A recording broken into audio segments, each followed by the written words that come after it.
Bueno, buenas tardes a todos los que decidisteis animaros a vernos esta charla tan interesante que nos va a dar Faustino Zapico.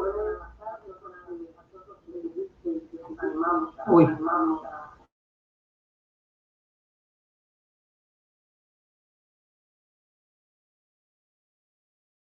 Va, creo que ya solucioné el problema del eco.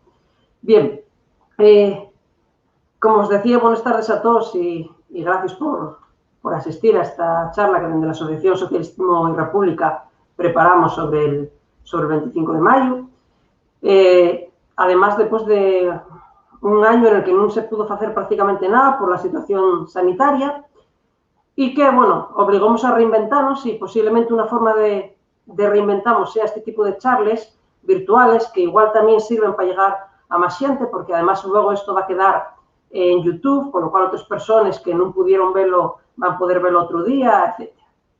Entonces, hoy tenemos a Faustino Zapico para falarmos sobre un tema clave en la historia de Asturias y que ahora está realmente de moda porque está entamándose por fin a falarse del 25 de mayo, que es una cosa que el pueblo asturiano ves que hacía durante mucho tiempo y ahora parece que empieza otra vez ya a coger impulso. Y realmente pensamos que ya era difícil encontrar una persona mejor que Faustino Zapico para falarmos de esta historia. Los que no lo conocéis, Faustino es historiador y autor de varios libros, entre ellos que precisamente fala sobre la Revolución de Mayo de 1808 y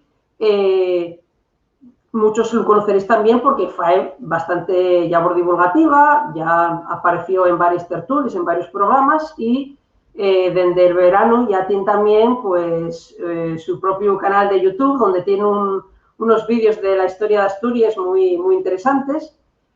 Entonces, realmente entendemos que es la persona más adecuada para tratar este tema porque conoce muy bien, porque además es un buen profesor y un buen divulgador y va a explicárnoslo perfectamente. Entonces, nada más, deseo ya con Faustino y cuando termine la presentación de la su exposición, entonces volveré yo otra vez a aparecer para entamar con el turno de preguntas. Ese turno de preguntas no tenemos otra forma funcional de hacerlo y es por el chat.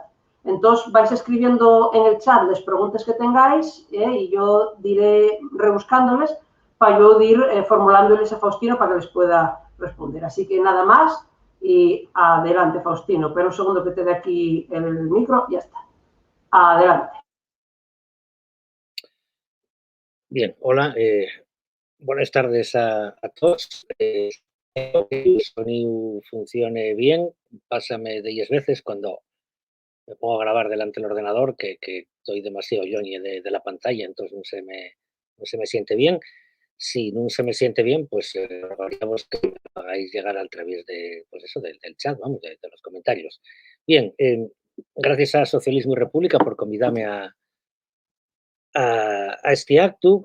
Creo que efectivamente es importante que se conozca más por parte de la sociedad asturiana, bueno, y fuera también, tampoco sobraba, que el 25 de mayo, por eso, por qué es una fecha importante para la historia asturiana en general y por qué creo que es particularmente importante para los que nos reivindicamos de la República y del socialismo.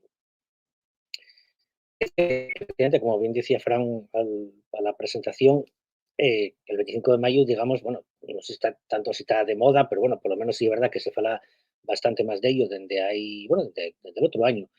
Que desde el Principado, después de 40 años de autonomía, en sin mirar para el 25 de mayo, que eso también hablaremos un poquitín de ello, pues ahora, bueno, pues las instituciones asturianas redescubrieron que el 25 de mayo existe y que ya era buena cosa de ahí algún tipo de institucional a esta fecha tan importante para los asturianos.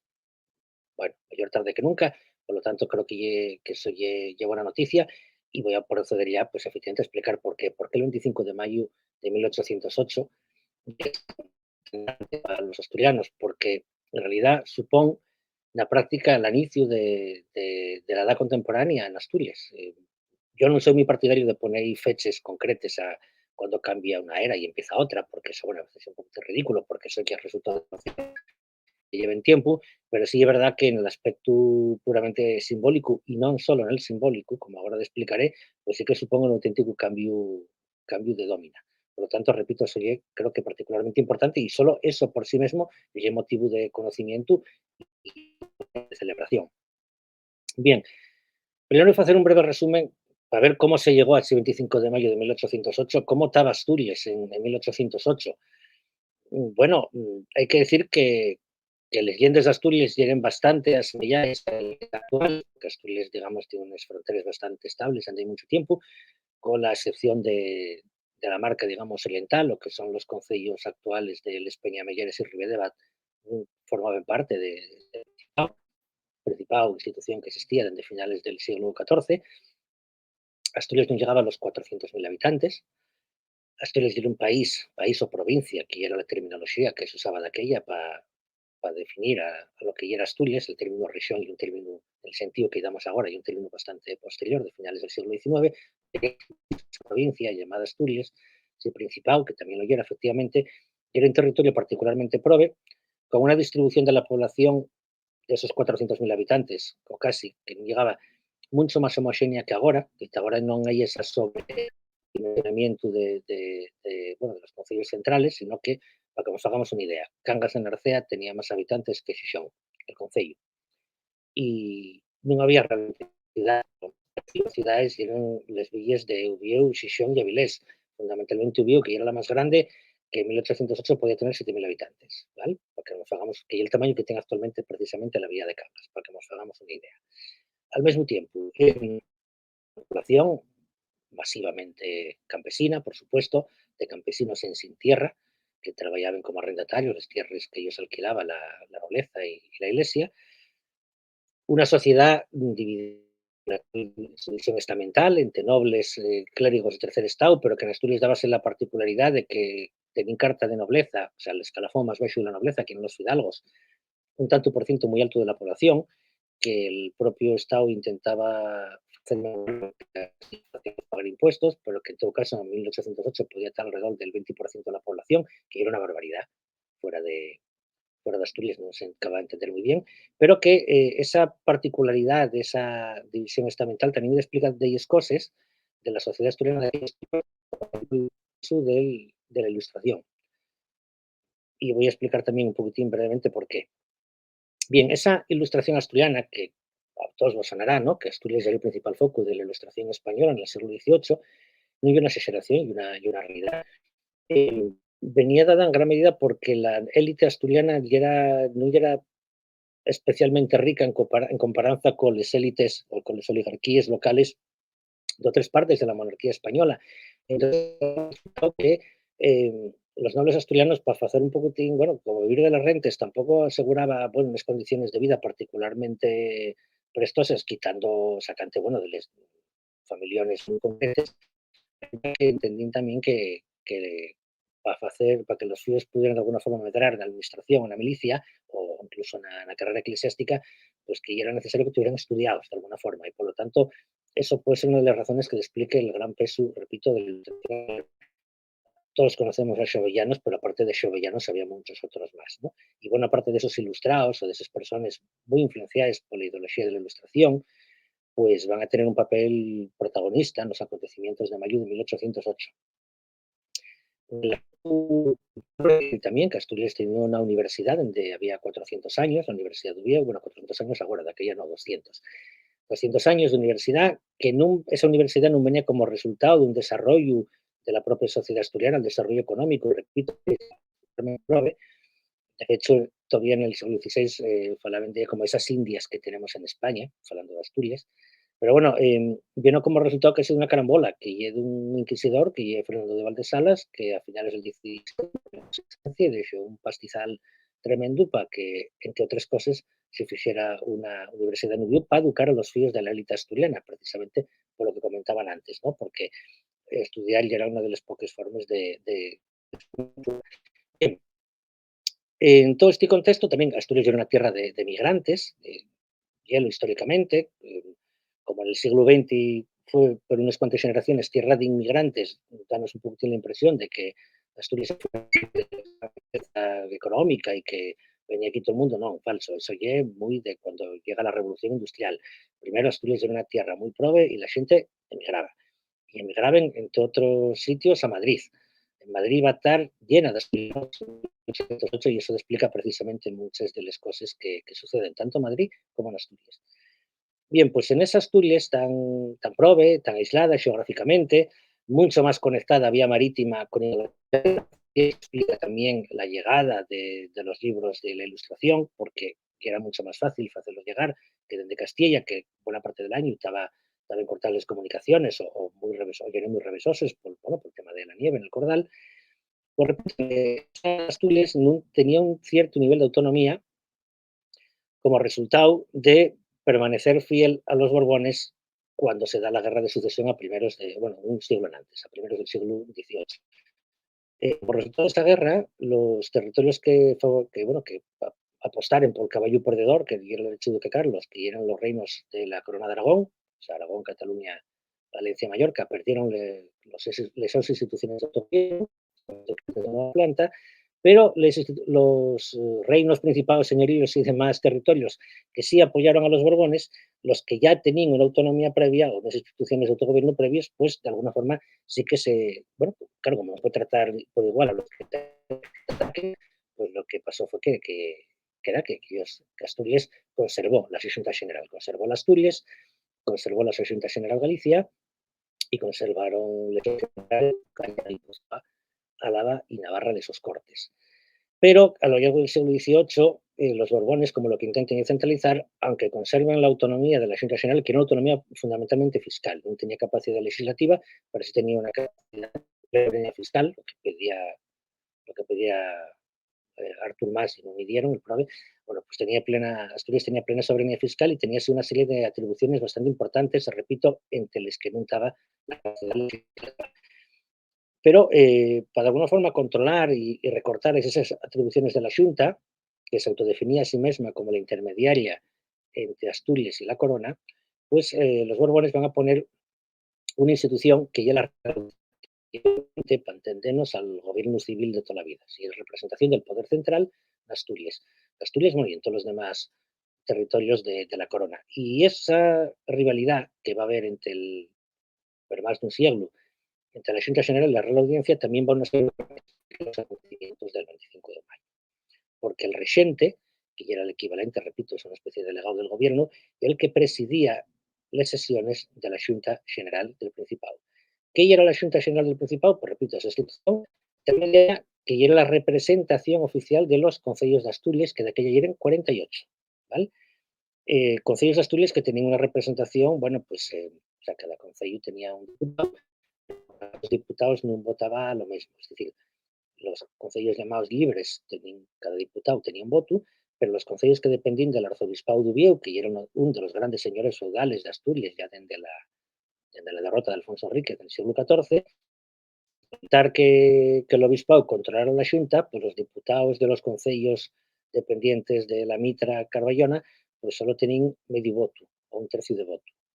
Non vos digo el telar que tenía que ser para la Xunta en sesiones ponerse a contar los votos, porque claro, lo que votara cada uno valía de forma distinta, eso tenía que ser un terror. Pero bueno, lo que os comentaba, la Xunta General aconsellaba en los meses de mayo cada 3 años. Y en 1808 la Xunta estaba aconsellando y cuando se empiezan a precipitar los acontecimientos. ¿Qué acontecimientos son esos? Bueno, pues básicamente, como os recordaréis muchas veces de que lo visteis en la escuela, en 1807, la Seronda de 1807, las tropas franceses entran en España para invadir Francia, porque España y Francia firmaren un acuerdo diplomático pel que España y Francia deben invadir conjuntamente Portugal. La sida para invadirlos era pues, que Portugal no aceptaba el bloqueo continental que marcara Napoleón Bonaparte. Hay que decir que en este momento Francia es la gran potencia de Europa, es la única porque de alguna forma entre los países que anexionó como Media Italia o los Países Bajos o un buen cacho de Alemania y los países que derrotó y a los que obliga a hacerse amigos de ella, como quien dice de Francia, Rusia en ese momento, pues Francia ya la gran potencia europea prácticamente desde Moscú hasta Madrid, porque España ya en la práctica una auténtica vasalla de Francia, entidad de la clase dominante española, bueno, básicamente de la monarquía, de un rey que era un auténtico inútil, que era Carlos IV, y el so primer ministro, que era Godoy, que hacía lo que podía, pero vamos, digamos, la su ambición, digamos, que lo cegaba. Bien, pues entonces cuando las tropas franceses entren en España para invadir Portugal, de paso, fan un 2 por 1, porque la idea efectivamente original era invadir los dos. Y, y bueno, que, digamos, de ahí el trono de España va a ocurrir a lo largo de una serie de cosas que no voy a contar aquí, pero bueno, que son bastante ridículas a lo largo de la primavera de 1808 y que tienen como resultado que el 2 de mayo de 1808, en la ciudad de Madrid, cuando los franceses intenten evacuar al caber un miembro de la familia real española que estaba en el Palacio Real, pues hace un motín popular, motivado fundamentalmente por malcontento que había entre el pueblo de Madrid por la, bueno, pues nada, por el comportamiento de los tropes franceses a veces a tratar a todos los sitios en los que caben pues como territorio conquistado, porque en la práctica lo que venimos haciendo en todo el continente europeo.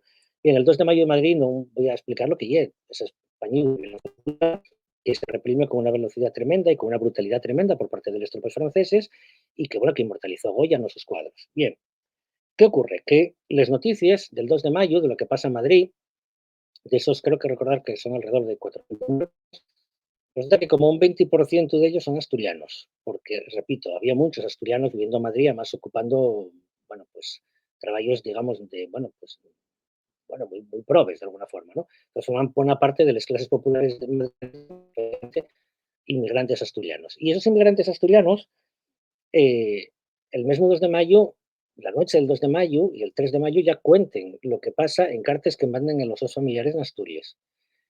Y entonces, después de los acontecimientos de Madrid, lleguen esas noticias a Uvieu.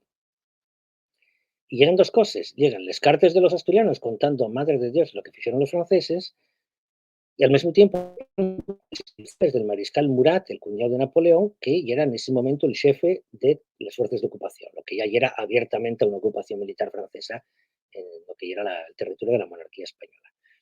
Por lo tanto, la mañana del 9 de mayo, no dejaba de ser un pueblo un poco grande, por lo tanto las noticias corren muy rápido entre la población, con gran escandalera, y cuando rápidamente se imprime ese bando del mariscal Murat y se intenta de alguna forma, pues, de la ciudad de Uvieu y Espardello a las demás, bueno, las demás poblaciones de Asturias, pues empieza el motín popular. El motín popular empieza, bueno, pues na caísima villa de Uvieu, cuando, pues, un grupo de gente empieza a decir que eso es inaceptable, que es intolerable, que no se puede permitir, y básicamente quien entama ese motín son dos mujeres, dos mujeres. Esto es un dato muy importante porque corresponde mucho a lo que precisamente las rebeliones populares previas a la Revolución Industrial tienen un papel mucho más protagónico del que van a tener después a lo largo del siglo XIX y buena parte del XX.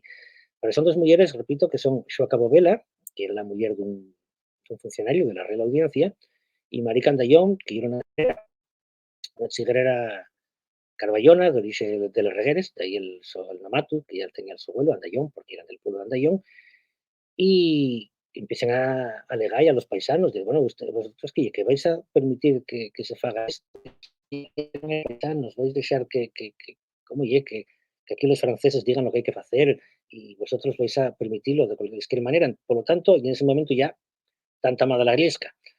Diputados que pasen por ahí dicen, bueno, pues entérense de lo que pase, bien, ven que esto va a más, que el conflicto ya está entamado, y entonces prometen que en esa tarde, con una sesión de la Junta General, pues bueno, pues que van a tratarlo y bueno, que piden a la gente que calme los ánimos y que no intenten linchar a los funcionarios de la Real Audiencia, porque y fan bueno, son funcionarios y deben obediencia debida, ¿no? Bien, ¿qué pasa? Que hay una manifestación popular recorriendo los calles de Uvieu, Perores, y la Junta General aconsella esa tarde la sala capitular de la Catedral de Uvieu, a la que se accede en la plaza de lo que llamamos ahora la Corrada al Obispo. Los que sois de Uvieu conoceréislo. Y entonces lo que tenemos es que esa Junta General, siendo la representatividad, porque no dejaba de ser un órgano de la oligarquía, asturiana pues decide formar un concello abierto y una sesión ampliada. Son los 48 diputados de la Xunta más representantes del Cabildo, de la Catedral, la universidad como institución, bueno, efectivamente importante, y los gremios artesanos, que ya era lo más parecido a la representación del pueblo, por lo menos de una parte de ellos que eran bueno, los trabajadores. Y esa sesión ampliada, pues de aproximadamente unos 80 personas, podrían ser tranquilamente, pues ya que, claro, vese pues un poquitín entre la espada y la pared, ¿no? Porque ya tiene el miedo a los franceses, la represión francesa podía ser muy violenta y venir demostrándolo por todo el continente europeo, la brutalidad con la que trataban a los que los desafiaban. Y entonces eso, claro, los franceses dan mucho miedo, pero pues que había el otro día hay una plaza, la Corrada del Obispo, pues daban mucho miedo también. Y los franceses estaban a 500 kilómetros esa montonera de gente, esa balasma enrexonada, pues estaba. Entonces, digamos que poniendo una balanza, y bueno, franceses, asturianos, bueno, nada, pues nada, obedecemos al pueblo. Y entonces esa Junta General ya empieza a de 1808 los primeros términos de desafío abiertamente a la autoridad francesa, porque no reconocen a otro rey que Fernando VII y dicen por lo tanto, que van a actuar en consecuencia y que van a entamar los preparativos para enfrentarse a los franceses. No hay expresamente una declaración de guerra, pero ya da claramente una intención en ese sentido.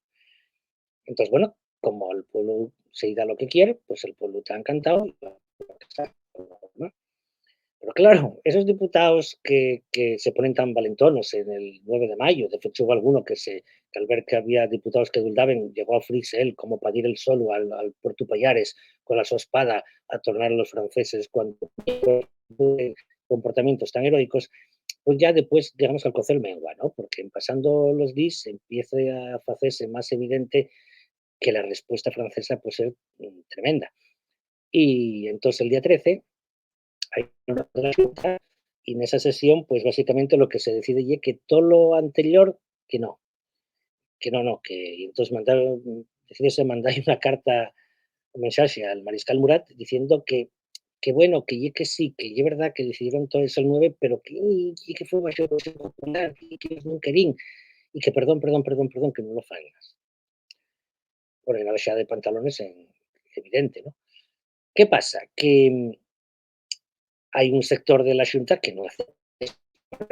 Entre ellos una minoría de diputados, pero entre ellos está quien estaba acabante de ser elegido el nuevo Procurador General de Asturias, que era el equivalente, salvando las distancias, a una especie de presidente, vamos a decir así, asturiano, que era un fidalgo somedán, ilustrado, una personalidad de la historia asturiana, por lo que hizo en mayo de 1808 y en todos los años posteriores, que era Álvaro Flórez Estrada. Entonces, Álvaro Flórez Estrada y un conjunto de diputados pues empiezan a tejer una auténtica cinematográfica, pero ya es real lo que estoy contando. Y empiezan a contactar con los pueblos de la Redolada, con los notables locales, para que empiecen a movilizar la gente, contacten con la fábrica de armas de La Vega, que es importante, para ver si pueden contar con ellos, para un golpe de mano. Y aquí tengo que hacer un paréntesis. ¿Por qué había una fábrica de armas en Ubieu y otra que estaba en proceso de formación en Trubia? Pues básicamente porque esas fábricas estaban a lo primero de Guipúzcoa.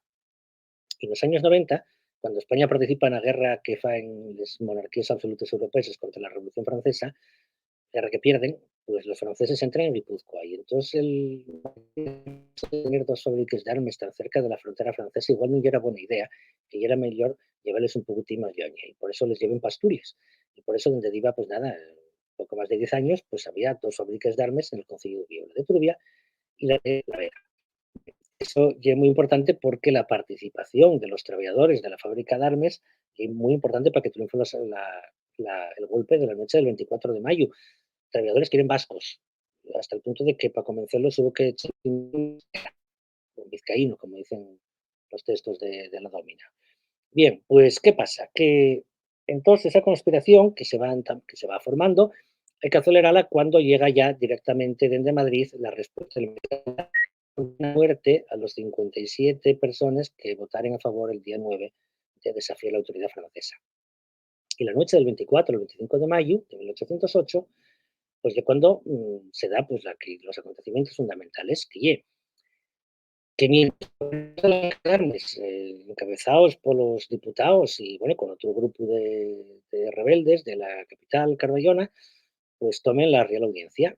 Al mismo tiempo empiezan a prenderse fogueres na redolada, imaginemos, de la noche, la madrugada del 24 de mayo, del 24 por el 25, cuando empiezan a verse fogueres alrededor de Ubieu, y lo que empiezan a verse columnas de campesinos armados, 3.000 campesinos armados entran en la ciudad de Ubieu a tomar.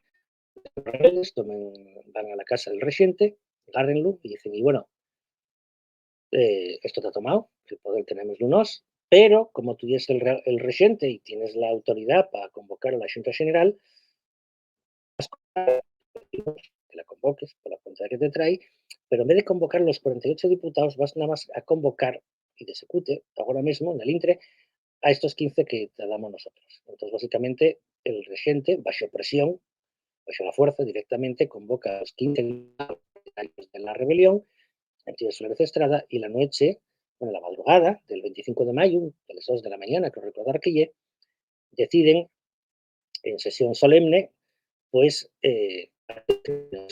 primero, reconocer o declarar que la Xunta es soberana, en representación del pueblo asturiano. Es decir, en ese sentido, declaran la soberanía asturiana. Esto es muy importante, porque además incluso hay un debate entre los miembros de la Xunta. ¿La soberanía de quién? ¿Y del pueblo o y del rey? Pues dicen que ya del pueblo, que la cede al rey. Otros dicen que ya del rey ya de por sí. En todo caso, están de acuerdo en que como el rey no está, porque estaba en Francia, estaba en condiciones mucho mayores de lo que pensaban, pues entonces como la soberanía no la puede ejercer el soberano, que es el rey, pues la soberanía va para el pueblo. ¿Para qué pueblo? Para el asturiano. ¿Y quién representa al pueblo asturiano? Dicen los diputados de la Xunta, pues menos. Por lo tanto, la Xunta declara la soberanía de Asturias ejercida a través de esta Xunta General. Bueno, entonces, como soberanos que somos, dicen ellos, declaramos la guerra a Francia. Como declaramos la guerra a Francia y tenemos que ir a una guerra, pues tenemos que montar un ejército, con lo cual deciden también crear un ejército defensivo asturiano, si el nombre que ponen. Incluso ya casi rápidamente dicen, bueno, ya que vamos a la guerra tenemos que ponernos una bandera, porque esto que es, si no, ¿cómo nos conocen?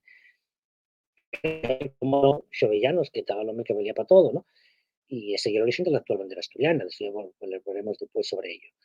Por lo tanto, esa madrugada, o sea, digamos que el 25 de mayo de 1808 Asturias amanece soberana sobre el papel, y la práctica, porque esos rebeldes que toman la ciudad de Ubiu controlen rápidamente la situación. Y entonces ahí el momento realmente donde empieza la guerra de independencia, la llamada guerra de independencia o guerra peninsular, como la llama el resto de la historiografía europea, porque la militar, la sublevación del pueblo de Madrid y un motín popular muy violento, pero que se fuega en cuestión de horas por la propia superioridad militar de los franceses, claro, un pueblo desarmado frente a un ejército. Por lo tanto, repito, lo que va a salir de aquí es un efecto contagio, que es a partir de ese momento van a formarse xuntas revolucionarias en otros territorios de la monarquía y eso es que van surgiendo como pequeños fogueres en todos los territorios del país son los que van a acabar generando, pues efectivamente, ese bando patriota en esa guerra de casi 6 años que va a acabar con la derrota francesa. A esto hay que decir también que la Junta General decide rápidamente pedir ayuda militar a Gran Bretaña, para eso había que firmar la paz con Gran Bretaña, porque Asturias, como parte de la monarquía española, estaba en guerra con Gran Bretaña, porque España, como estaba siguiendo absolutamente un seguidismo total de Francia, pues tenía declarada la guerra a Reino Unido con no mucho éxito, como demostrar la derrota de Trafalgar poco tiempo antes, y entonces el vizconde de Matarrosa, el que después se llamó, el que con 22 añinos se manga en Londres a bordo de un barco corsario británico, te lo he dicho, suena muy peliculero, pero ye como ye, y podéis imaginaros la situación, ¿no? Un 22 años que se presenta en Londres y dice, hola, vengo a firmar la paz con vosotros. Y el gobierno británico dice, pero ¿tú quién es? Y él dice, soy el embajador de Asturias. Y dicen, ¿y eso dónde está? El Lord del Almirantazgo, Wesley Paul, contaba lo que tuvieron que ponerse a buscar en un mapa, a ver si eso de Asturias existía, oye, que ellos llegaron Yoku, el prove, que estaba, bueno, pues eso, como que venía del planeta Raticulín a contar historias. Y esa delegación asturiana, en cuanto a los británicos comprueben que existen, que es verdad que no es un Yoku peligroso, pues recibenla como, bueno, básicamente como si fueran enviados de la divinidad. Y era el primer foco de resistencia a las tropas napoleónicas en toda la Europa continental, un momento en el que Gran Bretaña estaba completamente aislada del continente a nivel militar y a nivel comercial por de Napoleón, que decía a los aliados que no comerciaran con ella y estaba, bueno, un riesgo evidente de invasión militar. Por eso, repito, rápidamente empiezan a llegarles perres y empiezan a llegarles armas, incluso los uniformes, para la formación. Bien, todo esto lleva básicamente lo que pasa en mayo de 1808. A partir de ahí, bueno, viene una serie de acontecimientos que llevan bueno, la propia operatividad de la Xunta General asturiana o Xunta Suprema, como pasa a llamarse a partir de ese momento, como eso va a ser un papel fundamental la convocatoria a Cortes de 1809-10, que después dará origen a la Constitución de Cádiz, la famosa PEPA. Incluso vemos ahí un montón de elementos fundamentales para detectar lo que lleva Asturias contemporánea. Porque lo que pasa el 25 de mayo es una auténtica revolución. ¿Por qué una revolución?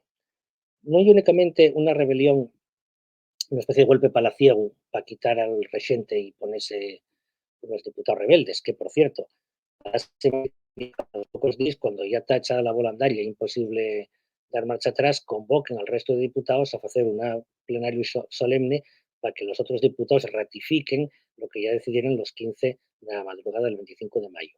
Porque si no, y eso es lo que es más sorprendente, este componente revolucionario con esa miesta tradición y modernidad. ¿Por qué? Porque, claro, la Xunta General es una institución del viejo régimen, representativa de las élites locales, pero esas élites locales que al mismo tiempo lo quieren conservar el viejo régimen, porque lo quieren que quede Fernando VII, la monarquía absoluta, o por lo menos es lo que quieren buena parte de ellos, otros no, tienen una posición política diversa, pero es un acto revolucionario de desafío al poder y por lo tanto lo que fan es hacer saltar por los aires el propio viejo régimen que ellos mismos intentaban encontrar. Una situación un tanto paradójica, pero tampoco es rara una historia que se den situaciones de decir, los rebeldes de 1808, incluso los que querían encontrar el viejo régimen, lo que hicieron fue dinamitar. Porque, claro, la invasión francesa lo que fue que se esboroñe el viejo régimen en España entera. Y una institución de ese viejo régimen la que encabeza una resistencia militar, pero para poder hacerlo tiene que reinventarse, tiene que redefinirse con un acto revolucionario que lleve desafío total al poder, porque desafiar a Francia, al fin y al cabo, el poder que había en Madrid del mariscal Murat era el poder legal, posiblemente el legítimo no era mucho, pero era el poder legal, porque las abdicaciones que se dieron en Bayona de los borbones españoles, bueno, pues eran reales y por lo tanto poder de maneras un tanto arteres, pero podemos decir en ese sentido que legales. Yo una revolución no solo porque los que participaron en ella sí no lo dijeron desde el primer momento, estamos en revolución, sino también porque así no lo reconocieron, porque las consecuencias que tienen, y a partir de ese momento el viejo régimen ya no fue operativo más, aunque se restaure después de la guerra de la independencia, dos veces más, y dos veces más vuelve a ir abajo, ya no se pudo restaurar una unidad, era imposible, porque aquello ya era una carcasa podre que no se podía tener por sí sola. El propio Marx, cuando faló, bueno, una recatafila de artículos que escribió en los años 50-60 sobre la Revolución en España, sobre la Revolución Burguesa en España, hizo referencias al papel de Asturias en las guerras contra Napoleón y la declaración de soberanía de la Junta, y él mismo dice que la Junta asturiana era con diferencia la más revolucionaria de todos los que había en España. Curiosamente, cuando ya era la única que ya era cuando ya era la única que venía del viejo régimen, cuando todos los demás ya eran ex novo, pues curiosamente era la que tiene un comportamiento más revolucionario. No solo porque reconoce la soberanía popular, sino también porque, por las propias medidas que agarra contra los franceses, metiendo impuestos, por ejemplo, a la nobleza, para financiar la guerra, cosa que el viejo régimen era una cosa que no se solía hacer precisamente. Los nobles no pagaban impuestos. O, por ejemplo, cuando Flores Estrada no fai mucho caso, meter, por ejemplo, declarar la libertad de expresión como una de las normas que en la política de la Xunta General, la libertad de expresión para todos los habitantes de Asturias. Eso lo que indica es que hay un trasfondo ilustrado que cultiven buena parte de los diputados de la Xunta, en mayor o menor medida, y eso es lo que va a hacer que los diputados asturianos tengan un protagonismo tan evidente en las Cortes de Cádiz, que van a dar como resultado lo que comentábamos antes, que era la... Bien, con todo esto, creo que más o menos está bastante claro, porque estamos hablando de unos acontecimientos no solo importantes, sino también la dimensión revolucionaria que tienen. A partir de ese momento ya nada pudo volver a ser igual.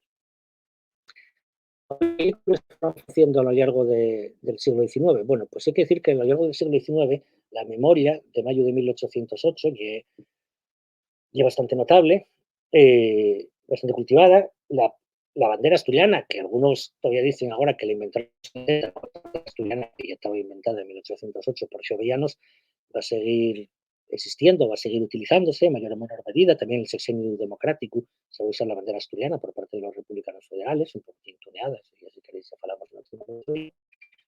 Pero lo que va a quedar que también cuando en el siglo XIX se va conformando esa imagen, bueno, esa historiografía nacional, cuando se conforma el Estado-Nación español, como lo conocemos ahora, empieza España a ser una nación en el sentido liberal del término, de un Estado unificado, con una sola ley y una sola constitución y unas instituciones.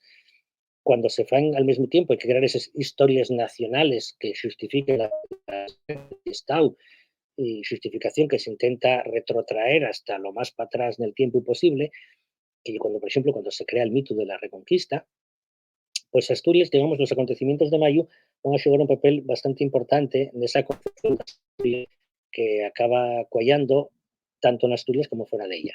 Que el mito, lo que llamo el mito de Asturias la rescatadora. ¿Qué quiere decir eso?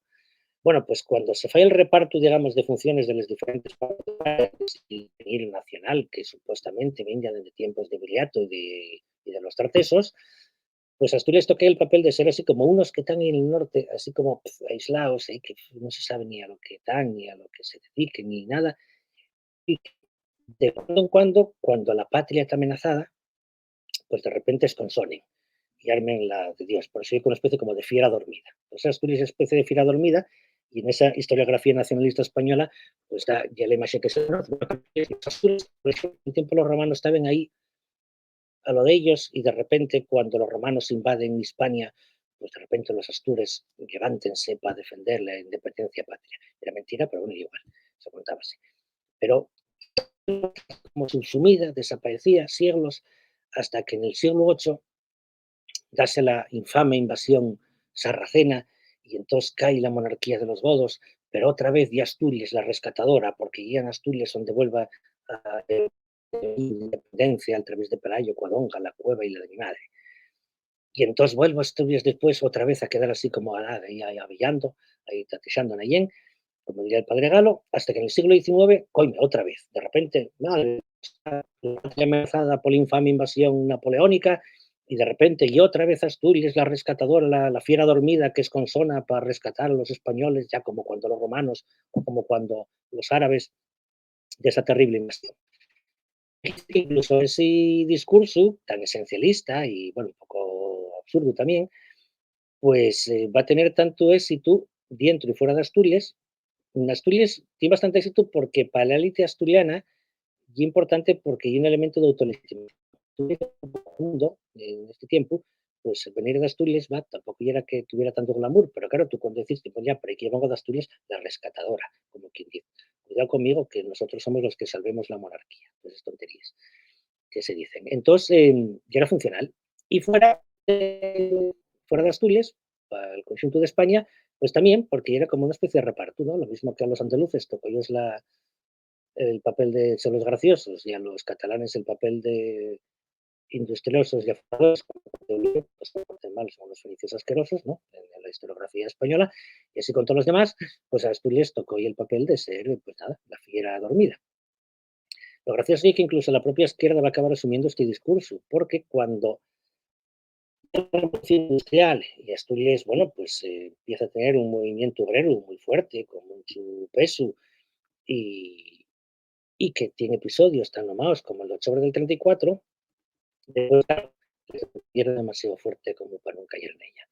Vamos a tener que, bueno, pues dirigentes obreros, bien nomados, reproducen ese discurso. Y cuando la guerra civil, véndese la idea de, bueno, de Asturias tiene que resistir, como fixeron los astures con los romanos, como fixó Pelayo con los árabes y como fixeron los patriotes de 1808 es contra los franceses.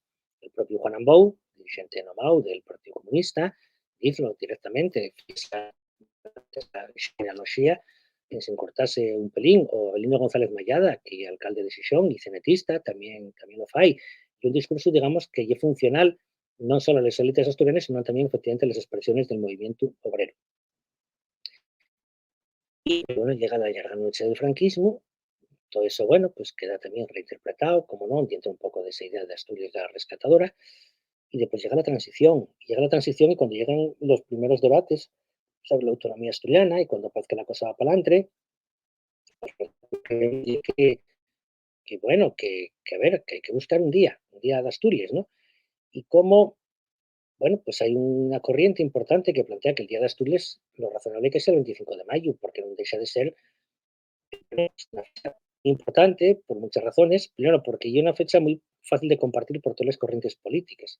Digamos que una derecha reaccionaria propone el 25 de mayo el rayo del pueblo asturiano por conservar la religión, la monarquía absoluta, pero desde una perspectiva republicana y democrática, como decía el propio Margal, que también escribió bastante sobre el 25 de mayo, decía que para él la declaración de soberanía de Asturias es la demostración de la tendencia de los pueblos de España. O de una perspectiva liberal, podemos reivindicar el 25 de mayo como el fin del viejo régimen y el inicio con eso de la modernidad burguesa. O desde una perspectiva socialista, pues lo que podemos reivindicar llega el 25 de mayo una revolución popular entamada por las clases populares, y por las mujeres y por el pueblo judío y con los obreros de la fábrica de armas, que son los que dan el golpe necesario para hacer posible esa declaración de soberanía. Por lo tanto, tenía todos los ingredientes, además era una fecha laica, eh, pero nunca yo. ¿Por qué? Porque la representación política que nos tocó de aquella, que era particularmente catetona, diría yo, y decidieron que, bueno, total esto de la brisa de Cuadonga tiene tanto apoyo que ponemos el Día de la Santina como Día de Asturias y ya está.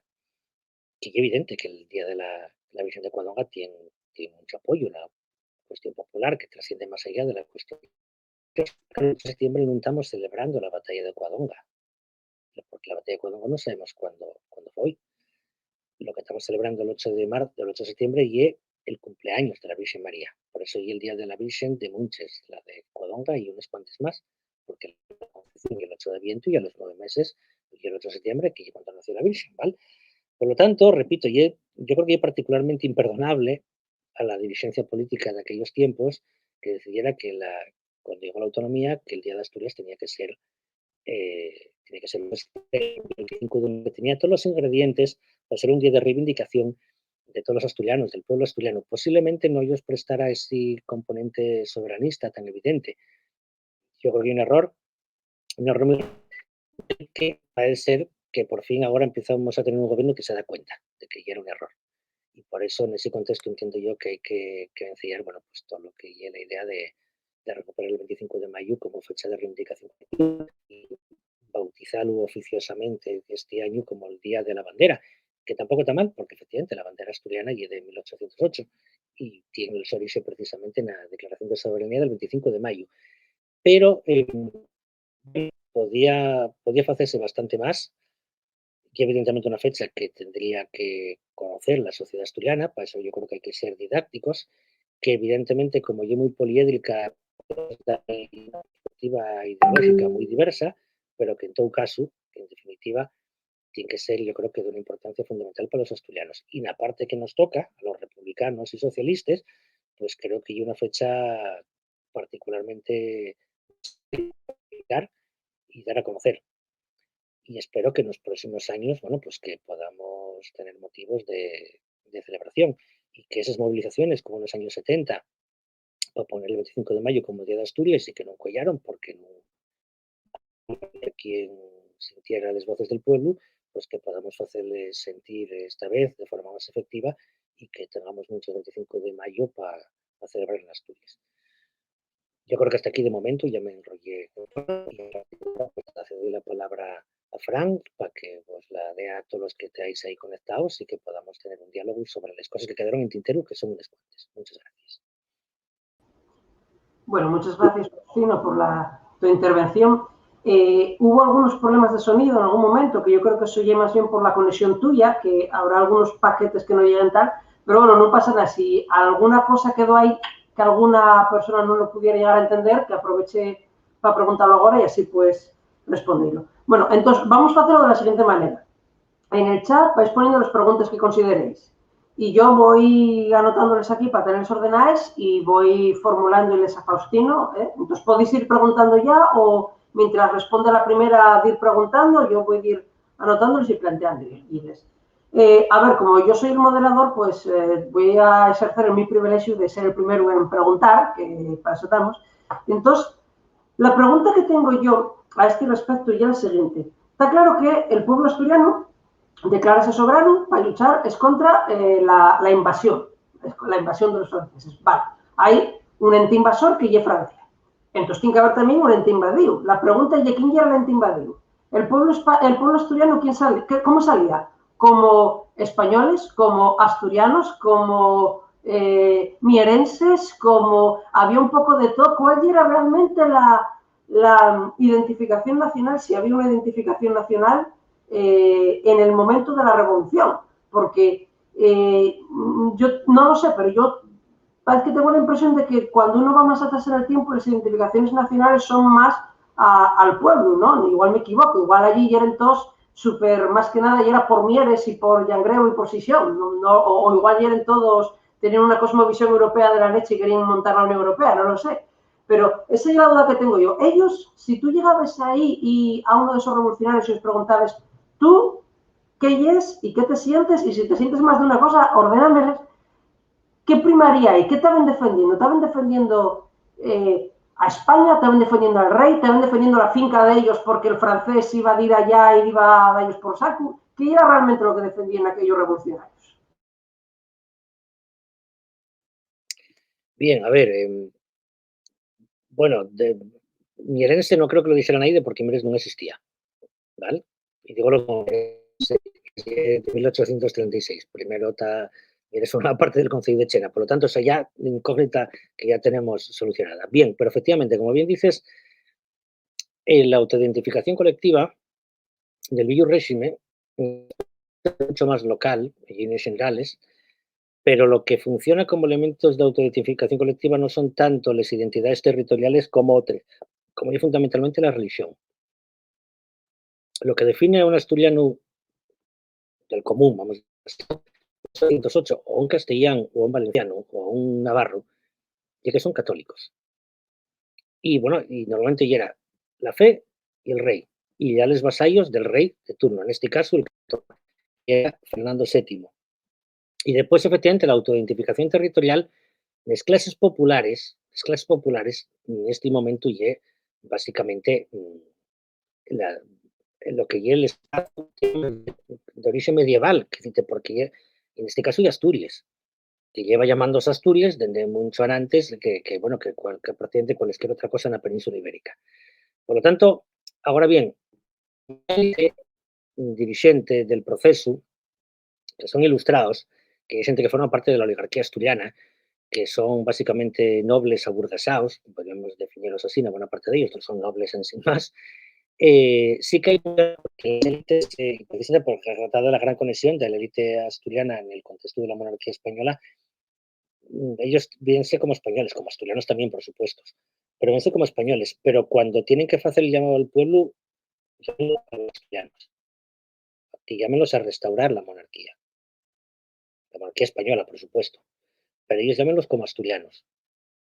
Lo que pasa a Cabo Vela, pues no sé, Xocabo Vela era muy un funcionario de la audiencia, posiblemente tuviera también un pensamiento, digamos, una idea de España determinada, pero claro, los campesinos que tomaron, que agarraron las armas y que entraron en Oviedo el 24 de mayo, básicamente serían asturianos católicos que pensaban que los franceses eran unos señores muy malos que venían a acabar con la religión verdadera y con el rey legítimo, en ese sentido. identificación, bueno, tienes Cortes de Cádiz cuando empieza a falarse de que no, ya non existen identidades previas, solo hai españoles. Incluso cuando se fue la división provincial en las Cortes de Cádiz, y cuando hay territorios como Asturias y también los territorios vascos, conservar el sonome, cuando hay una división provincial, que Asturias no sea provincia de Vieu, y hay diputados, como un diputado aragonés, que ahora no me acuerdo cómo se llamaba, que dice bueno, que donde se vio mayor tontería, que Asturias conserva el sonome, ni hay vascos, ni hay aragoneses, ni hay castellanos, que solo hay españoles. Y entonces en lo que se llamaba Asturias ahora hay españoles de Oviedo. Pero claro, esa es la visión de él, que era una visión muy particular de una élite, y ya a partir de ese momento, cuando iba, bueno, a cuellar a través, bueno, pues nada, de las leyes educativas y de todo un establishment cultural que afita esa ideología. Pero claro, en 1808 no estamos hablando todavía de otra cosa. Por eso fue una bandera asturiana, porque si representaren, y por eso asumen la soberanía asturiana, porque no asumirían la soberanía española, asumirían la soberanía del conjunto de España y agarrarían la bandera de los Borbones, porque incluso la bandera del color de la flota del rey, no otra cosa, pues echaríanse al monte, pero no, lo que hicieron fue inventar una bandera asturiana, crear un ejército defensivo asturiano, proclamar la soberanía de Asturias y mandar un embajador en nombre de Asturias a Londres. No estoy diciendo con eso, porque alguno igual ya se fue una película muy extraña, como que los dirigentes de 1808 fueron independentistas en por el estilo, como precisamente paralelo a las juntas asturianas de los virreinatos de América, que ese sí tiene una intencionalidad independentista evidente, aunque a lo primero lo tiñan de fidelidad a Fernando VII. Aquí no estamos hablando de eso, pero lo que estamos hablando es de una identidad asturiana evidente, que ya no está fuera en ese sentido. Vale, pues voy a ir con otros entrugues que ya salieron unos cuantes ya que pusieron en el chat.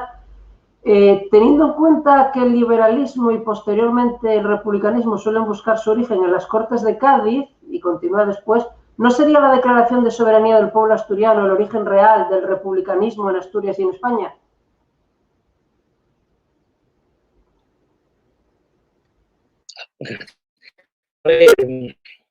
En parte sí, claro, tampoco se trata aquí ahora de decir de grandones y que estoy aquí en el origen del todo inventándonos hasta la rueda, ¿no? Claro que, pero sí es verdad, por eso Marx lo comentaba, porque él dice, claro, que lo de la Junta Asturiana y la Junta más revolucionaria de todas, y la que toma los términos más radicales, curiosamente, a pesar de que, repito, es una institución del viejo régimen. La soberanía popular, claro, que ya está dando una de las piedras angulares del republicanismo, por supuesto, aunque seguramente ninguno de los diputados fuera republicano. Porque tampoco podemos ganar a los 15 y preguntarles uno por uno, básicamente porque están muertos, pero bueno, nada fai pensar que fueran republicanos, pero sí es verdad, y por supuesto que desde una perspectiva republicana hay que reivindicar el 25 de mayo como el origen del republicanismo asturiano. Y bueno, sí, como primera declaración, digamos, en clave republicana, no expresamente republicana, pero sí que anticipa el pensamiento republicano, y eso es lo que decía Pi Margall, precisamente. Por eso Pi Margall prestaba tanto el 25 de mayo, claro. No sé si respondéis a la pregunta. Bueno, si alguien considera que todavía quiere preguntar más porque no te ha, que lo escriba y ya está. Vamos a seguir de momento con los que ya salieron. Pues, acércome a la pantalla porque si no, no soy capaz de leer esto. ¿Puede considerarse a personajes como Flórez Estrada como asturianistas? ¿Había un proyecto político propiamente asturiano de carácter regionalista o incluso federalista? Te pongo el micro. A ver, el regionalismo lleva una cosa posterior. Para que haya regionalismo, primero tiene que haber un nacionalismo de Estado.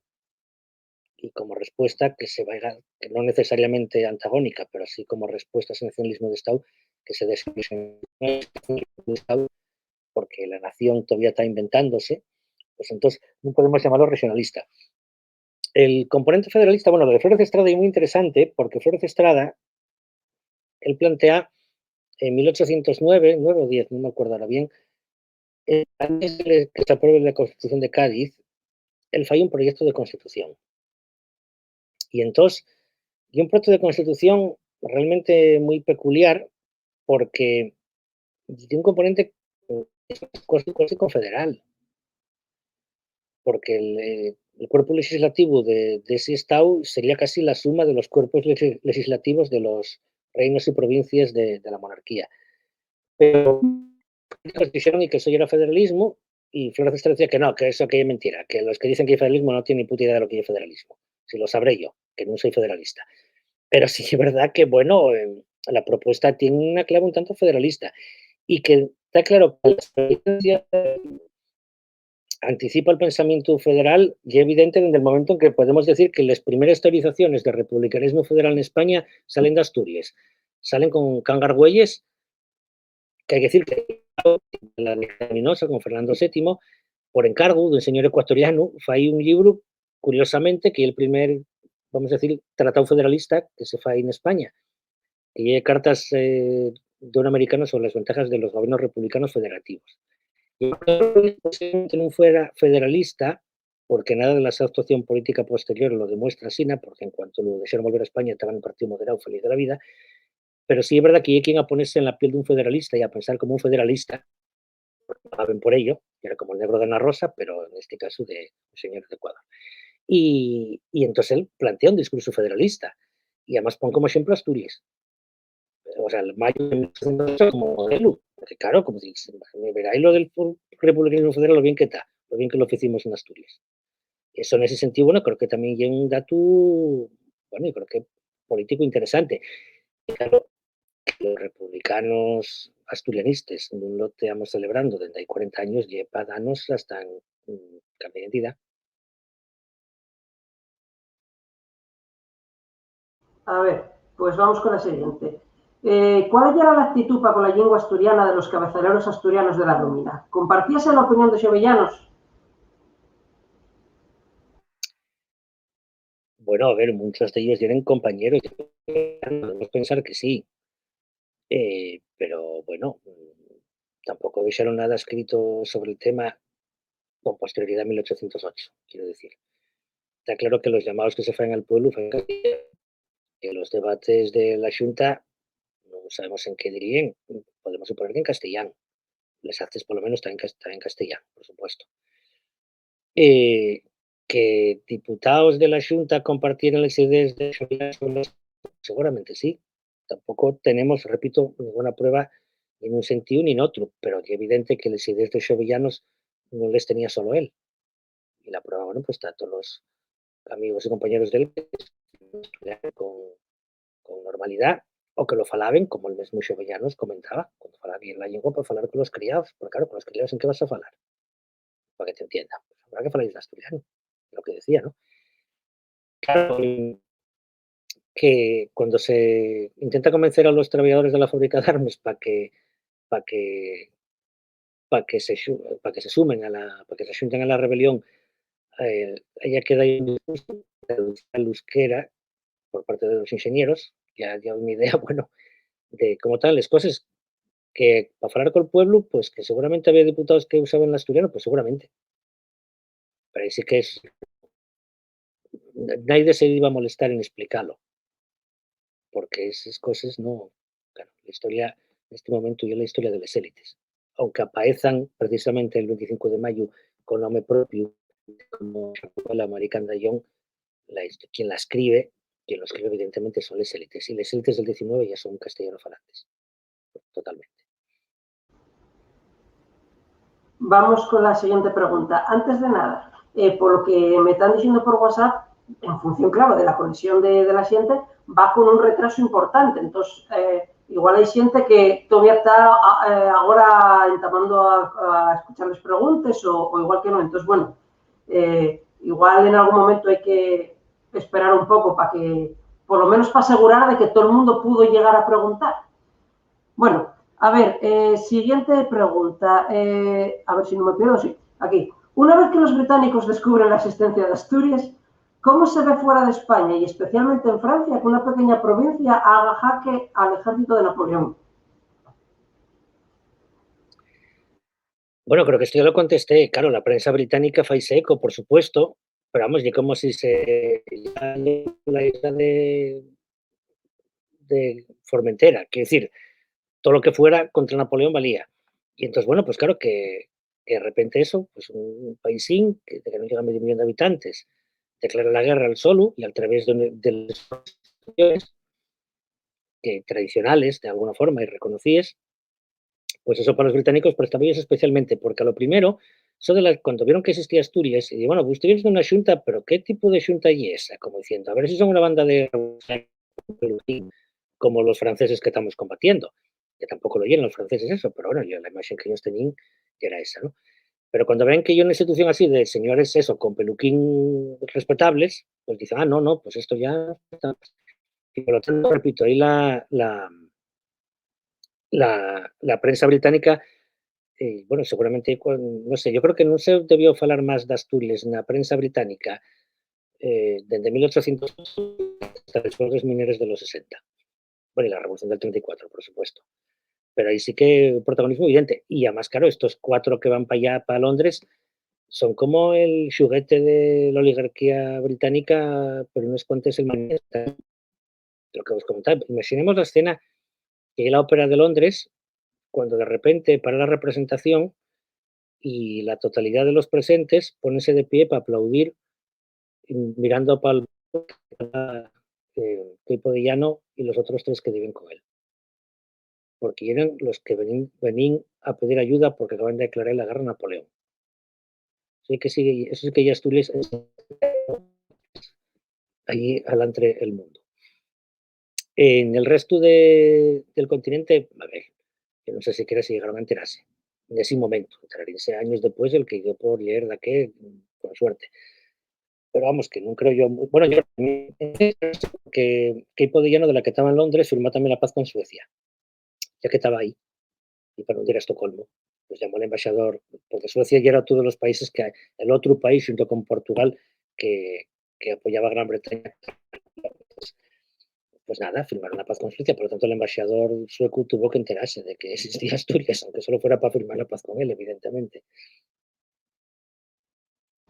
De todas formas, por lo que veo en lo que planteaba aquí, que si lo respondiste no me enteré bien, aquí lo que te plantea y especialmente en Francia, o sea, en Francia, ¿cómo vieron esto? Enteráronse, en Francia dijeron, hostia, estos aquí mandamos a nuestros, supongo que a nuestros hombres aquí más preparados y en una provincia de ahí palantre son capaces de rebelarse contra ellos. O entiendo yo que sí, yo el sentido de la pregunta, porque dice, y especialmente en Francia. Sí, es verdad, efectivamente, eso no me acuerdo de comentarlo. Vamos a ver, en Francia, a ver, en Francia enteraríase quién se enteró, quiero decir, pues si las autoridades militares y civiles, evidentemente. Que hay una rebelión en Asturias, ¿eso dónde está? Ah, es Asturís, vale, pues, ¿qué sería? Nada, los curas, ya se sabe, que no llegan los curas, pero bueno, los curas tienen un papel muy fundamental para movilizar el pueblo, pero del 25 de mayo la iglesia está ausente, fuera lo que diga Madrid, fuera lo que fuera. Pero bueno, por no cambiar de tema, Francia, repito, más allá de círculos muy concretos, dudo mucho, tampoco se va a poner la prensa francesa con les fazañes bélicos o non béliques de los pueblos que se rebelaban contra Napoleón, evidentemente. En guerra, tú cuentes das partes de guerra y cuentes lo bien que te va. No si tienes algún contratiempo, pero sí que Talegán o Fouché o yo qué sé, todos estos se enteraron de que existía Asturias, sí, seguro, claro. Y pensarían que era una banda de chiflaos. Porque era de chiflaos, ¿eh? Porque era de chiflaos. Porque vamos a ser un poco serios, que un paísín de 390.000 habitantes declare la guerra a Francia, ellos solos, a ver si se apunten los demás, eso y era una auténtica chifladura. Hay que ser muy temerario o total muy, ¿no? Pero bueno, ellos lo hicieron, ¿no? Claro, eso demuestra también o sea, una temeridad tremenda, un valor enorme, o las dos cosas a un tiempo. Pero que vuelvo a decir, que en un momento en que esa estrapallada del ejército napoleónico que venía de derrotar austriacos y prusianos y rusos, y de repente, pues eso, hay una banda de chiflados en el norte de España que dicen que nos declaran la guerra. Y faen llamados a la reina de les batalles, como decía Flores de Estrada, falando de la Virgen de Cuadonga y la de mi madre. Pero bueno, claro, lo repito, una chifladura de principio a fin, pero bueno, la cuestión es que salió hasta medio. Bueno, pues vamos con la siguiente, que dice, de aceptarse la propuesta constitucional de Flores de Estrada, ¿cuál sería el futuro de Asturias? Y por extensión, de España. O sea, aquí ya plantente verdaderamente que fallas de pitoniso y que a partir de tus enormes conocimientos históricos nos puedas predecir un futuro alternativo que seguro que ya además un ejercicio muy interesante. Bueno, por acabar lo anterior, que digo, para resumir mucho, que vamos, que un señor de Burdeos seguramente no se enteró de que se sublevara Asturias, que sí, que en París sí, y el gobierno. Los demás, evidentemente, no, porque tampoco están en guerra y no si ellos contaban estas cosas. Y si se les contara, tampoco creo que ellos importarán. ¿Aceptase la propuesta de Flores de Estrada? Bueno, la propuesta de Flores de Estrada, a ver, ¿qué pasó con la Constitución de Cádiz? Que se aprobó y en 1814 echaron abajo. Y volvieron el 20 y después volvieron a echar abajo en el 23. Una constitución de este tipo podía servir particular el Estado burgués que pretendían los constituyentes. Pues igual no, pues igual precisamente el poco apoyo que tuvo la propuesta de Flores de Estrada y era precisamente por eso que era funcional a la burguesía española, o esa nobleza burguesada, o ese clero burguesado que apostaba por la revolución burguesa, posiblemente no ellos viniera demasiado bien y por eso no les gustó. Ahora, se pregunta si la Constitución fuera de Flores de Estrada u otra, llega a tener un componente federalizante, si eso iba a cambiar el futuro de Asturias y de España, sí, por supuesto. Pero eso ya es la gran división que se da ya en el liberalismo desde el tiempo de Fernando VII, más bien de primeros de Isabel II, con sectores del liberalismo que directamente rompen con el liberalismo y pasen a la democracia, que no es lo mismo que el liberalismo, es más bien todo lo contrario. Y es el republicanismo. Y el republicanismo, desde el principio, desde lo primero, el republicanismo federal, que eso también es una cosa muy interesante, como las ideas revolucionarias franceses, republicanas, llegan a España, pero se les da la vuelta y asumes ese sí, todo esto que me cuentes tú de libertad, igualdad, fraternidad está muy bien y yo asúmolo como propio, centralista que gastes tú no me gusta nada. Aquí el republicanismo tiene que ser federal. Es un debate muy interesante y no puede ser lleno ese debate, porque de hecho no lo oye, precisamente la experiencia de 1808, gente revolucionarios que se federen libremente y donde, claro, Asturias tiene un papel absolutamente protagonista. Pero claro, por eso podemos hacer un videojuego y a ver lo que pudo ser, pero claro, no, lo que pudo ser y que posiblemente la Estrada ya era bastante poco funcional. Por lo tanto, yo creo que estaba condenada a acabar como acabó, que no me hicieron casi ningún. Lo que pasa es que esa propuesta en sí misma es interesante, lo que es cómo se ven las cosas dentro de Asturias. Y eso yo lo realmente interesante. Pero claro, si en las Cortes de Cádiz había diputados que decían que donde se vio mayor tontería que llamar a Asturias a Asturias, o llamar a Aragón Aragón, o llamar Navarra Navarra, pues, que si percal, ¿dónde debíamos salir con una constitución federalizante como la de Flores de Estrada? Y era imposible. Y tampoco ya era funcional, además, para la burguesía española. Quería un Estado centralizado, por lo menos los que dirigieron el proceso. Vale, bueno, antes cortete porque pensé que habéis terminado. Entonces, igual te corto más veces por error, porque como además a veces la hay más impara, pues... Bueno, la siguiente. ¿No crees que hace falta difusión popular de lo que fue el levantamiento?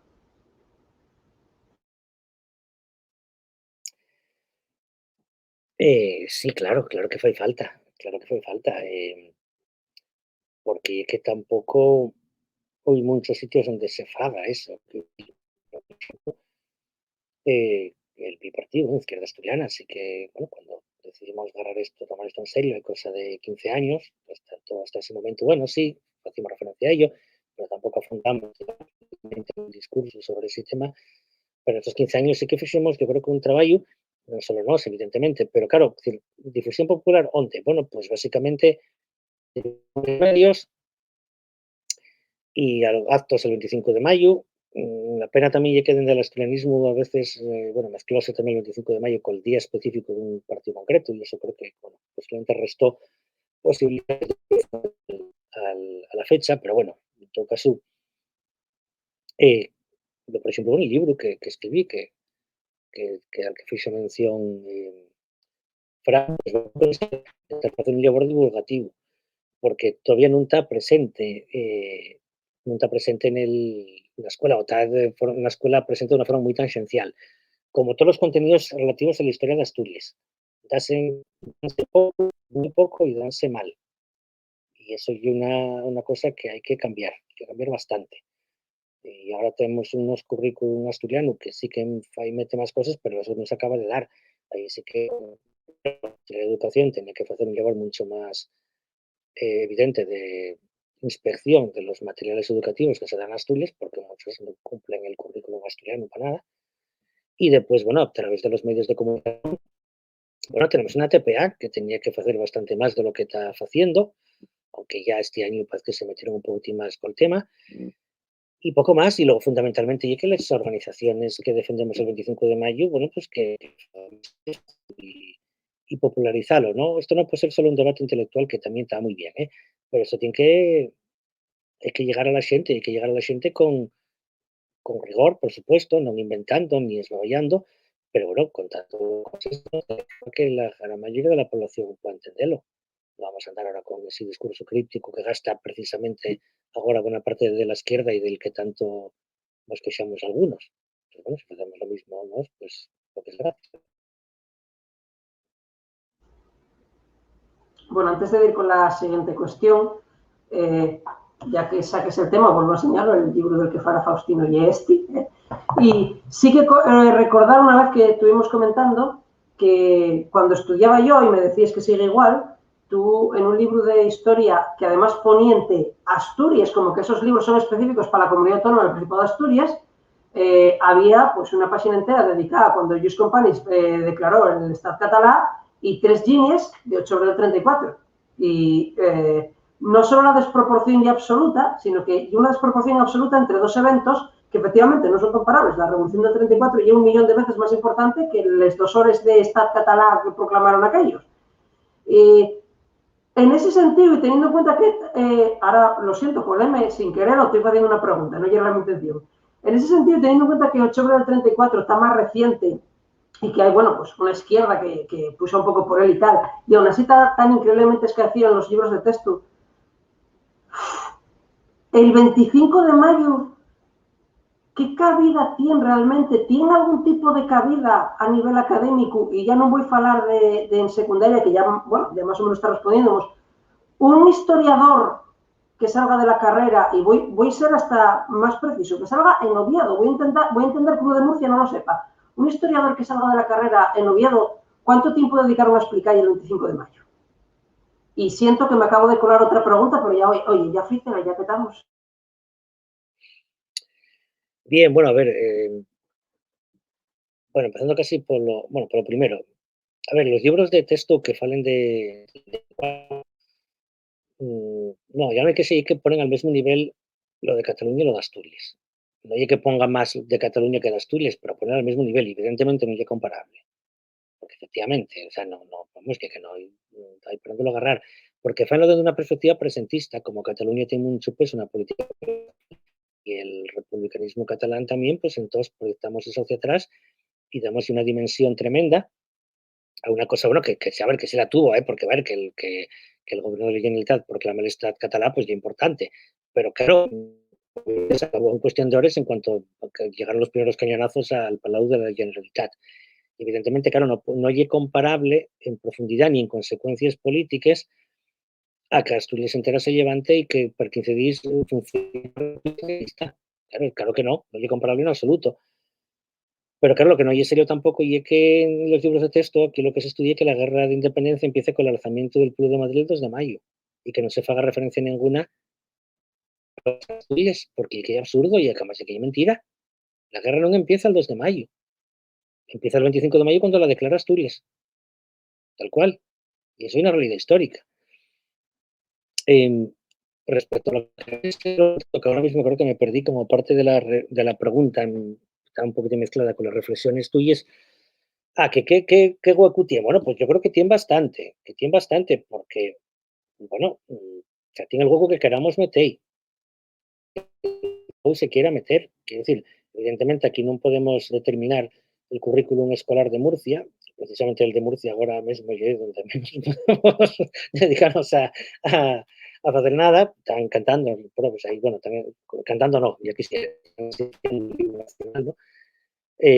Nas escuelas, o quieren ponéloslo, pero, a ver, hai unos currículos educativos que ya están fechos, que son mejorables, pero que tampoco tan mal, lo que hay que hacer es que se cumplan y que la consellería diga, oiga, y que estos libros de texto no valen porque no meten los contenidos del currículum asturiano, así de claro. Pero bueno, eso pasa también en castellana, que los libros que se venden en Asturias de lengua castellana no hacen referencia ninguna al asturiano. Como no se ponen de acuerdo en qué poner, ese dialecto no lo puede, no, no, claro, no, lengua no, no, lengua no, pues no, dialecto tampoco. Pero hay libros de texto de secundaria donde aparecían les lingües d'Espanya. Entonces aparecía el catalán, aparecía el euskera, aparecía el gallego, aparecía el castellán, y luego dialectos de España. Y aparecía el aragonés, pues sí, pero no se sabía muy bien de qué. Y después metí en el andaluz, y metí en el panocho, y metí en el asturiano. No me decía, debe ser que en Asturias falaban como Guadalajara. Y eso vino más de un libro de texto de instituto que estaban dando en Asturias. Eso tocó verlo a mí. Y de historia, pues ya ni te cuento. Sí, el problema. Pero claro, ahí quien tiene que hacer el silla ya la Consellería de Educación. Lo que non pode depender é que de individual que fagamos de abordo apostolado. Nosotros fagaremos pues, lo que tenemos que facer, evidentemente. Pero claro, tiene que haber unha política educativa de facer cumplir que marca la Consellería de Educación, sino que comedia y esta. Y efectivamente, si lo metemos na escuela y lo metemos bien, estaremos ayudando a popularizarlo mucho más de como está hasta ahora. Es evidente. La escuela, hay que decirte, porque por desgracia hoy en día enseña más historia cualquier palamangos que la escuela o que los propios historiadores, porque hoy en día los libros de historia que fan los periodistas y o propagandistas de divulgación. Los historiadores también tenemos que ponernos las pilas bastante de divulgación en este tema como en tantos otros, pero también de las propias instituciones. Pero bueno, mira, por ejemplo, de la divulgación, una cosa que yo hice el otro día por tercera vez, capaz de facer, bueno, que lo que hicimos era, en este caso fue iniciativa de Darreu, que era una visita guiada, un circuito, digamos, una ruta peluvió de 1808. Lo mismo que se fa en rutes peluvió de 24. Sí, interesante. Ayuda a la divulgación histórica y además de una cosa bastante interesante. Bueno, pues lo mismo que creo recordar que el Concello de Viu facía, no sé si seguirá haciendo con este alcaldón que hay ahora, 34, pues también se podían hacer en el propio Concello rutes de 1808, que non necesariamente tengamos que hacerlo solo desde organizaciones de la sociedad civil, pero claro, claro que hay que hacer mucho más. Y todo lo que se hace.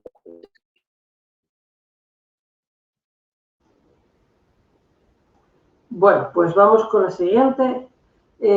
¿Cuál fue la operatividad del Ejército Defensivo Asturiano?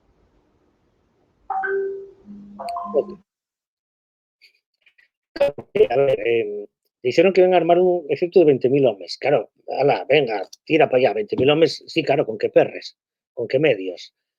¿Con qué cuadros? O sea, bueno, entonces era también muy poco baballa incluso, ¿no? Pero bueno, sí es verdad que por lo menos en pocas semanas fueron a juntar 8.000. Y en la batalla más nomada en la que participó el ejército defensivo asturiano, el ejército defensivo asturiano no fue quien atornar las dos invasiones franceses que hubo, tuvieron que retroceder, que recular hasta Castropol, que operó por meses como la capital de Asturias, también hay que decirlo, pero la batalla más nomada en la que participó el ejército fue la de Espinosa de los Monteros. Digamos que los asturianos eran más o menos como la mitad de las fuerzas patriotas. Y fue una derrota espantosa. Espinosa de los Monteros, claro, con ese nombre ya estaba claro que... Pero bueno, claro, ya lo que comentaba, el ejército A ver, l'exército francés, repito, era una estrapalladora de carne. Una batalla campal con los franceses hasta la campaña de Rusia, ya muy raro que saliera medio bien. Y por eso fue noticia tan grande, porque ya la primera que salía bien, y por mucho tiempo fue la única que salió bien, porque la guerra contra los franceses fue básicamente una guerra de asedios, o sea, encerrarse en una ciudad y aguantar que estaban cañoneando para intentar resistir como se pudiera, o bien la guerra de guerrillas. Y entonces el ejército defensivo asturiano muy flamante, pero claro, un ejército asturiano o navarro, que tiene campos franceses, eso, bueno, tuvieron siempre muy complicado.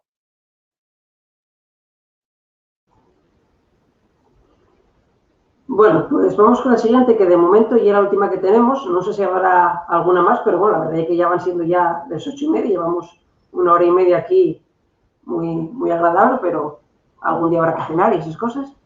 Entonces, yo la pregunta. ¿Sabemos en qué se basó Jovellanos para diseñar la bandera? La Cruz de la Victoria es evidente, pero ¿por qué el fondo azul, por ejemplo? Al final es el color con el que los asturianos con el que los asturianos nos identificamos, supongo.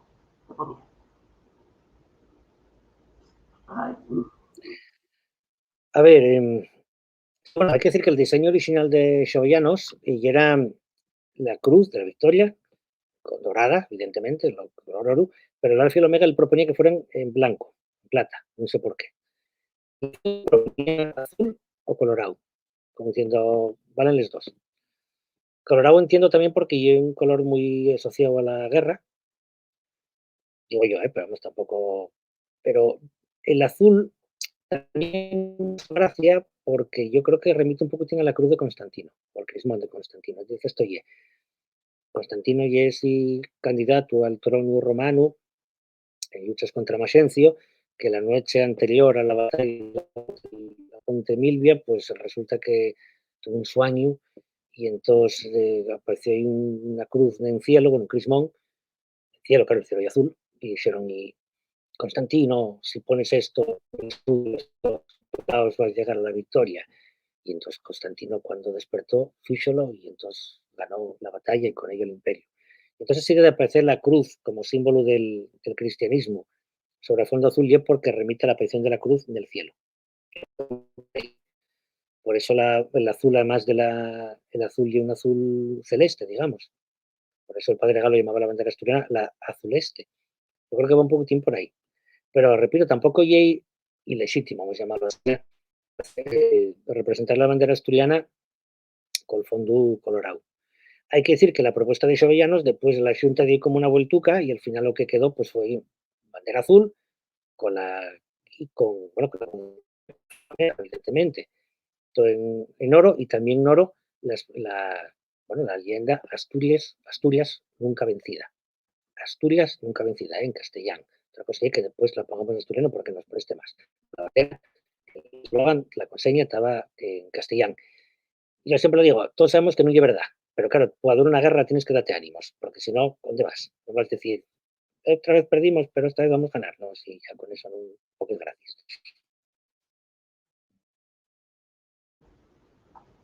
Bueno, pues en principio, por lo que veo, no tenemos más cuestiones y además yo creo que ya fue bastante largo y bastante interesante y bueno, sí que hay no hay una cuestión y un comentario que nos ponen aquí, agradecer a Faustino, sí, por supuesto, que hemos tenido esta charla tan interesante.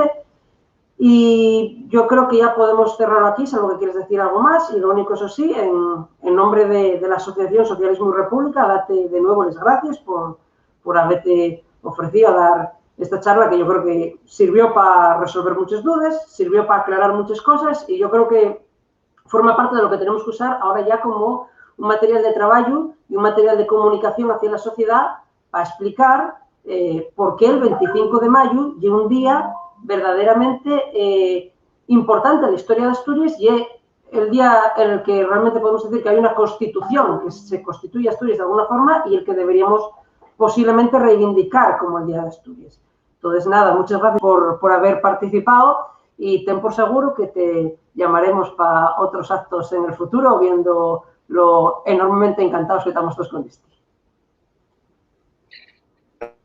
gracias a vosotros, primero por tomar el acto y por convidarme a participar en él. Y efectivamente, bueno, tú mismo lo plantees, estoy la fecha fundacional primero de la Asturias contemporánea, de la izquierda asturiana, porque somos en gran medida pues, seguidores el 25 de mayo, muchas veces sin saberlo, somos como si personajes de ¿no? que fundaba en prosa sin saberlo, somos fieles del 25 de mayo, y por lo tanto todo lo que hagamos para saber la fecha y la información y el reconocimiento es importante. Y ya pues decimos que espero vemos en cuanto primero, la próxima de 1808 para ver en directo los sitios donde se originó ese levantamiento popular. Y muchas gracias. Gracias a ti. Bueno, yo creo que ya podemos dar esto por terminado. Muchas gracias a todos los que nos estuvisteis viendo hasta ahora y ya sabéis, porque ya lo publicitamos en su momento y si no digo la hora, que este vídeo va a quedar colgado en YouTube de forma que se puede visionar posteriormente o se puede compartir o se puede utilizar, como decíamos, para divulgar. Así que muchas gracias a todos y hasta el próximo acto que convoquemos en Socialismo y República. Un saludo socialista y republicano a todos.